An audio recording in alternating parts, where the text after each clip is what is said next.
আসসালামু আলাইকুম। আজ আপনাদের জন্য নিয়ে আসলাম একবারে দেশীয় শীতের সিজনের সর্ষে শাক দিয়ে ট্যাংরা মাছের রেসিপি। আমার এই রেসিপিটা যদি ভালো লেগে থাকে তাহলে আমার এই চ্যানেলে লাইক, শেয়ার, কমেন্টস এবং বেশি বেশি শেয়ার করুন।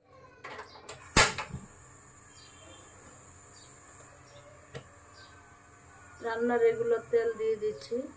আজকে একবারে দেশীয় খাবার, শীতের দিন যেহেতু।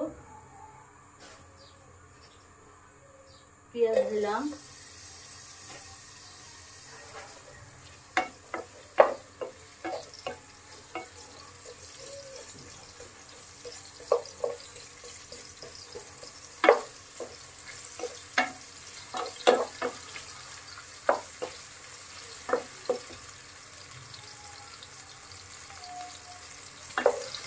শীতের দিন অনেক সবজি পাওয়া যায় আর খেতেও খুব স্বাদ। যে তরকারির সাথেই, যে মাছের সাথে যে তরকারি রান্না করি না কেন, একটু যদি ভালো করে রান্না করা যায় তাহলে তরকারির স্বাদটা আরও দ্বিগুণ বেড়ে যায়। 2-4 পদের তরকারি লাগে না, 1 পদের তরকারি দিয়েই ভাত খাওয়া যায়। একটু লবণ দিয়ে দিলাম, আদা রসুন পেস্ট দিলাম,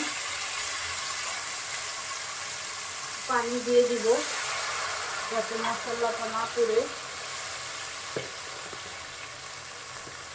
হলুদ থাকে,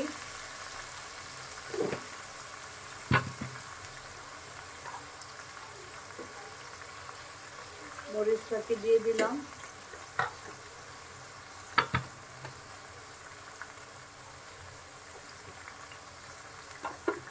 এখন মশলাটা একটু ভালো করে কষাবো।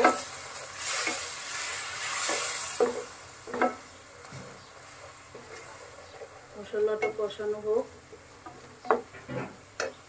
কাঁচামরিচ, আজকে আমি সর্ষে শাক দিয়ে ট্যাংরা মাছ রান্না করবো। বড় ট্যাংরাগুলো, সর্ষে শাকগুলো ধুয়ে পরিষ্কার করে যে ছোট ছোট টুকরো করে নিয়েছি কেটে।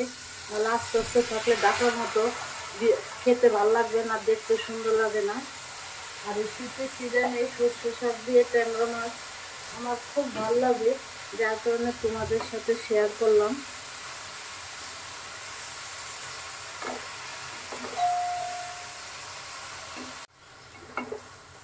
সর্ষে শাকটা খুব স্বাদ, একটু তিতা তিতা লাগে অনেক সময়, কিন্তু খেতে খুব স্বাদ লাগে।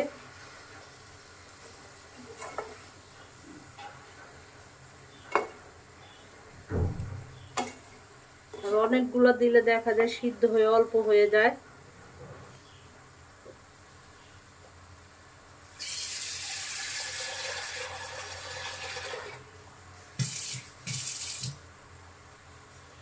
পানি দিয়ে দিব অল্প।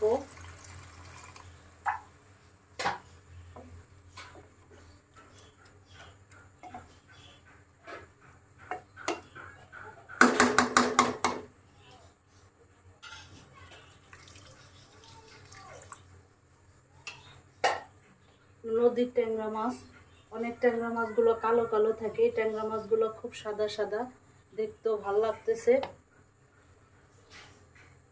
একটু লবণ আর হলুদ দিয়ে মেখে রেখেছিলাম, এখন এই ট্যাংরা মাছগুলো উপর দিয়ে দিয়ে দিব।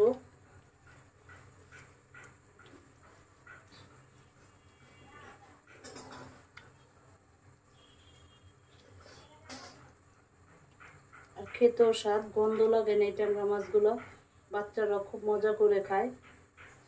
আমার বাচ্চারা তো মাশাআল্লাহ সব মাছই ওদের পছন্দ। এখন মিডিয়াম আঁচে রান্না করব মাছটা আর শাক, ঝোল একটু শুকানোর আগ পর্যন্ত।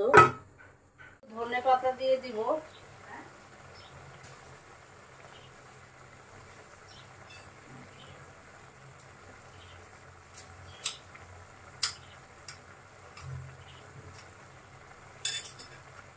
ধনে পাতা দিয়ে দিলাম।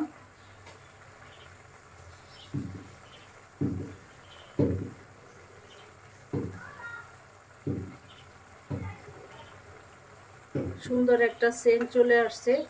আর একটু শুকাবো, যেহেতু শাকের তরকারি।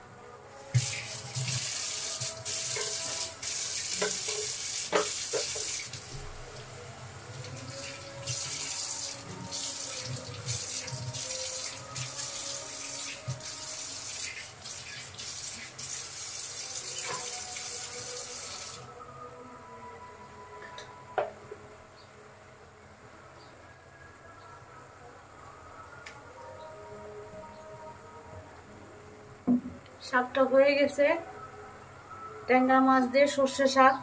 আপনারা সবাই ভালো থাকবেন, সুস্থ থাকবেন। আল্লাহ হাফেজ।